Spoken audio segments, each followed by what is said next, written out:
Welcome back, everybody. Gaming Grandpa here with the last episode to my tutorial series on the MLS called MLS Explained for Football Manager 23. This is pretty much just going to be 15 tips. Now, I covered a few of these in all the different episodes. I just thought I would tie them all into one final episode. Okay, so tip number one is to make sure you scout for the super draft. Now, go to scouting, players in range, and then from here, go to Edit Search, deselect your positions, and under the AND condition, go to Declared for the upcoming MLS Super Draft.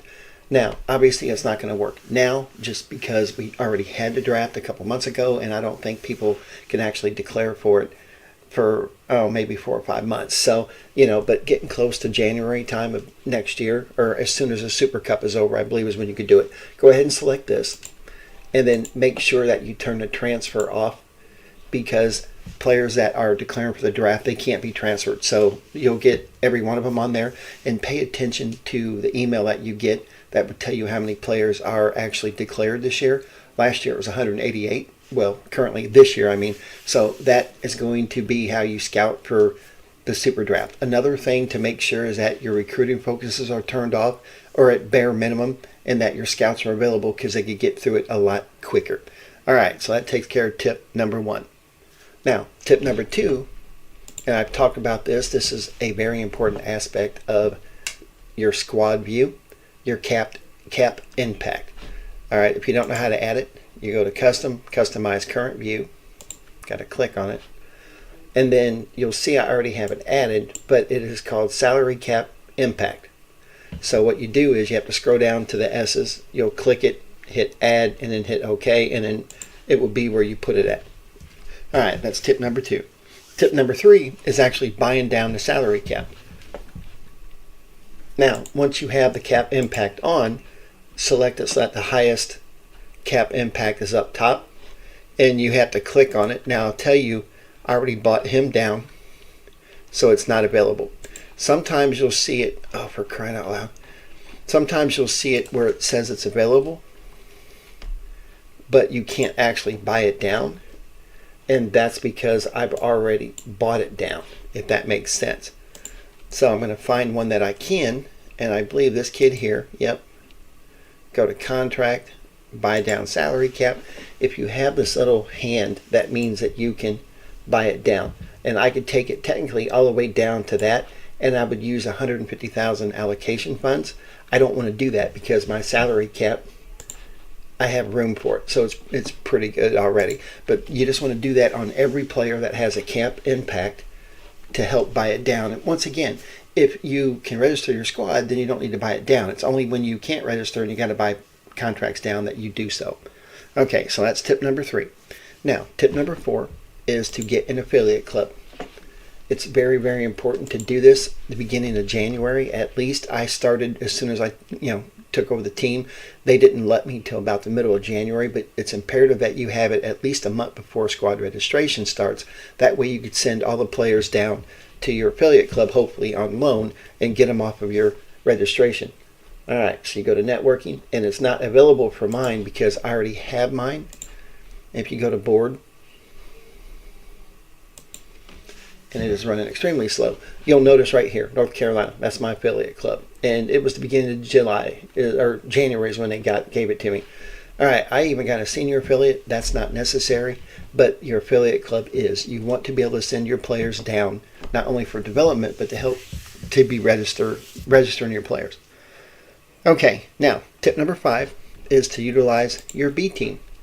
And what I mean by that is the players that you're planning on keeping, and the ones that I'm planning on keeping are pretty much from here up. All right, so you want to make sure that you offer all of them contracts, senior contracts. I still have 2 that I offered that they haven't accepted yet. And that way, throughout the year, I can bring them up to my main team, let them play a game or 2, and then send them back down, and things are good. So that's what I mean by utilizing your B team. The players that are never going to come up and play, for example, Michael Krieg, and there's a couple of them that are never going to ever play for me. Go ahead and sell them and get them out of there. All right. Eventually, you can have your B team be all the players that you are planning on bringing up to the big team. Alrighty, the next tip, number 6, and I'm not really going to show anything, but this one is talking about trade. Now, your board is going to be very unhappy a lot with different trades that you do. See, they're disappointed with the New York City Football Club trade, and I'll explain why here in a minute. But the tip is, don't worry about what the board wants. You or how they feel. You trade for what you feel is best for your team's future. Okay, that's the next tip. Now, if you go up here to transfer history, go to trades, and I can tell you right now, they're ticked off about this trade right here because I gave up a lot to get Tavon Gray. But the reason I did that is because Nielsen, they came in, Real Salt Lake, with a huge bid for Nielsen. If you notice, I got 3 first-round picks, a third-round pick, and $950,000 allocation money. I did give up 2 first rounds out of the 3 I got in my third round, which is fine because I got it from that draft anyway, and I still made out with almost $300,000 allocation money in a first-round pick. So I thought I did really well. The board was not happy. But once again, the tip is don't worry about what the board feels. You trade for what is best for your team. Okay. Now, the next tip is about trading. And I'm going to show you a little trick here. And it's the same with transfers outside the MLS too, for the most part. But the luxury about this, I'm picking them because I want to get this international slot. All right. What you do is, once you find the medium that they want, all right, I'm going to suggest it. Oh, for crying out loud, they accepted it, but that's okay. All right, that's good in what I'm trying to show you on the tip. I'm trying to make it, oh crap, I wanted to make it permanent, and I messed up. So go to withdraw offer, which is what I was trying to tell you. As long as they don't outright reject it, you can continually withdraw offer. I want it for permanent.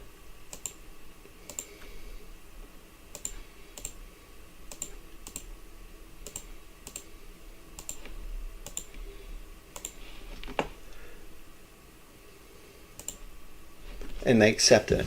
Okay, here's the trick. Once the team, as long as they don't outright reject it, I mean, they can negotiate it or they could accept it, okay? I basically have traded for a permanent international player slot, which means that instead of 8 next year, they're only going to have 7, and I'm going to have 9 start out with, not counting the ones I traded for 2 or 3 years, okay? This is what your ultimate goal should be. If you're going to have a dynasty save like I do in the MLS, is you want as many permanent international player slots as you can. That way you don't need to trade for them in the future. Okay. Now, the cool thing is, as you can see, I gave around 3 first round picks and $250,000, but they accepted it. So I'm going to withdraw, and then I'm going to try it again. And this is where the tip comes in handy. You could use that withdraw function. All right. I'm going to try to get them down to as little as I can. And I'm going to change this one to a second round pick, and then I'm going to add $250,000. And see if they want it. Oh, see, they accepted it. So that's good. Instead of giving up 3 first round picks, now I'm only going to give up 2 in a second round and $250,000. So I'm going to keep finagling it and keep wiggling it down until they reject it. So say, for example, I add 2 first round picks, a second round pick, and $50,000, and they reject it. That means that the problem is the allocation money. So I'm going to go back in, withdraw it, and then I'll have to try it again tomorrow, because once they reject it, then you can either make an offer, which I don't advise, go ahead and withdraw the trade, which I'm going to do now, and then tomorrow I can come in here and try it again. But as long as they don't reject it and they approve it like that or negotiate it, you can keep maneuvering it as long as you hit withdraw offer and keep coming down until you can get the best deal for you. So that's what that tip is. All right. Now, the next tip, tip number 9, is to check your squad registration repeatedly once January 1st starts. And what I mean by that, I'm already registered, okay? But whenever you add a player or take away a player, you want to make sure you come in here and check to make sure that you still have all green arrows, that you're good to go by adding that player. And if you notice like you're over the cap, then you know you have to reduce some player salaries, okay? That's what I mean by checking this repeatedly as soon as you sign a new player. Alrighty. Now, another thing, the next tip is I'm going to recommend, you see up here where it says 29 players out of 30, I'm going to recommend that you have anywhere from 28 to 29. You don't have completely 30. The reason for that is because throughout the year you might sign more players. And if you're maxed out at 30 and you sign a player and try to move them down to your B team, sometimes it doesn't happen instantly. It takes a day. If that's the case, then you're going to have to waive that player. By keeping it at 28 to 29, when you sign a new player, you can register him and then move him down to your B team the next day, and then now you're back to 28 or 29. You see what I'm saying? So keep that open space. All right, and that takes care of tip number 10. All right, now tip number 11 I think is very important. You want to go to staff, responsibilities, transfer and contracts, and you want to scroll down to St. Louis City 2 right here. Okay, you want to make sure that your head of youth development takes control of finding initial players. All right, and then it doesn't matter here who does that in negotiating contracts. I put my GM, but you want to have the final say so. And what this means is they're the only ones that can offer players youth and full-time contracts. See how they're offering him a 6.25 for this dude? That's not my signing. Otherwise, it would be a regular contract. That's a senior minimum salary, and then that one, well, he's already accepted a transfer, but he's a reserve contract. You don't join up, and that's why it's like that. But what I'm saying is, if you delegate it like that, then your B team will constantly have players in there that you didn't find. For example, if you go to transfers value 0, this dude here, he's one that they found. Matter of fact, this kid is one that they found. And over time, once they've been on your team a while, then you're going to notice that their value goes up. Every now and then, you can find a pretty good little gem, okay? And since he's only 22, I don't do anything until they're 23, 24. And then I decide if I want to get rid of them or not, all right? But that's the next tip, is make sure you delegate responsibilities for your B team. That way they can find you players, because you can't offer anything, but you can't offer full-time contracts. Okay, now the next tip is number 12. It's trade for international player slots early. What I mean by that is, the closer you get to March 4th this year in registration, the closer that most teams, or you're taking a chance that most teams are going to run out of international player slots. So the time to get them is the beginning of January, and you get your allocation money allotment. That's the time to start trading for them. You can never have too many. All right, just keep that in mind. You can never have too many international player slots. As you can see, I have 7 extra, and I'm trying to get more, because until you start getting green cards on these players, you can't have enough of them. But make sure you get them early. All right, tip number 13 is to watch the waiver wire. Now, I have to scroll down here a little bit because I haven't found one in a few days. I haven't had one. Remember, I talked about how you'll get emails. Well, for crying out loud, where is one? All right, here we go. Oh, wow, that's March 10th. Today's March 16th, so it's definitely not going to work. All right. Whenever it gives you this message, this is the waiver list, okay? Now, starting tomorrow, the day after you get the email, teams will have 2 days to claim them, and it tells you right here, okay? So in this case, it was the 10th. So the 11th and 12th is the 2 days. So the 13th, if they clear waivers, in other words, if nobody claims them off waivers, they become a free agent. I recommend any player that you're interested in, all right, make sure you go to the transfer and see teams that are interested in him. If nobody's interested in him, don't claim him off waivers. Wait until he's a free agent, because number one, you don't assume his current contract, which he might have a senior contract, and that's why they released him. All right, you'll be able to get him on a reserve contract or possibly a SMS contract, and for cheaper value or cheaper payroll. So that's my tip. If no team is interested in them, let them clear waiver wires before you sign them. If it's a player that you absolutely can't live without, then by all means, put in a claim. But that's my tip, is, you could get a lot cheaper value on these players when you sign them to contracts and a lesser contract if you let them clear waiver wires. Okay, now the next tip is pretty much standard in MLS teams, is that every year you want to clear out about anywhere from 6 to 8 to 9 of your players. All right. In the MLS, there's a lot of turnover. The reason for that is because players get better and they want better contracts and they want more money. A lot of times your salary cap is pretty much at its limit anyway. So by giving another player a higher contract, you might not be able to register players because of that. So that's why you have to have a lot of turnover. So by all means, if you get a really good bid on a player, go ahead and take it. I mean, that's what the MLS is about. I mean, go ahead and take it. And I notice I have a wanted sign on him for transfer.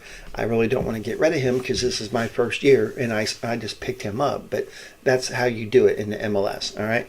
Now, the last tip goes into it. And before I get into my last tip, I want to finish up with this one. I apologize for that. But always, if there's a player you want to get rid of, you should always try to give them to an MLS team first, because you could get draft picks, you could get allocation money, you could get more assets that can help your team now and in the future.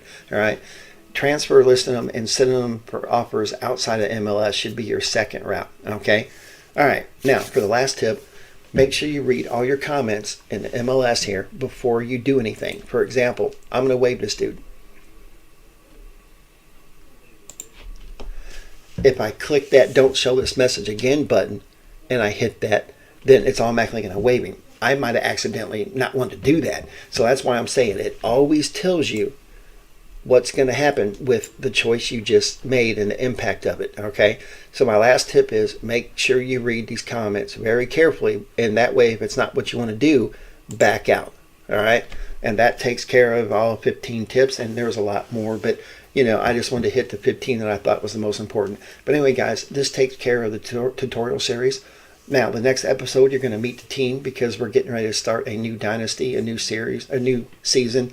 I decided to use my tutorial team, as I said many times, instead of my current team. I only got halfway through the season anyway. That way, it just feels more at home, and you recognize these players a lot more. But anyway, leave a thumbs up if you like what I'm doing. Drop me some comments. I reply pretty quickly. And subscribe for more videos. So anyhow, guys, thanks a lot and have a good night.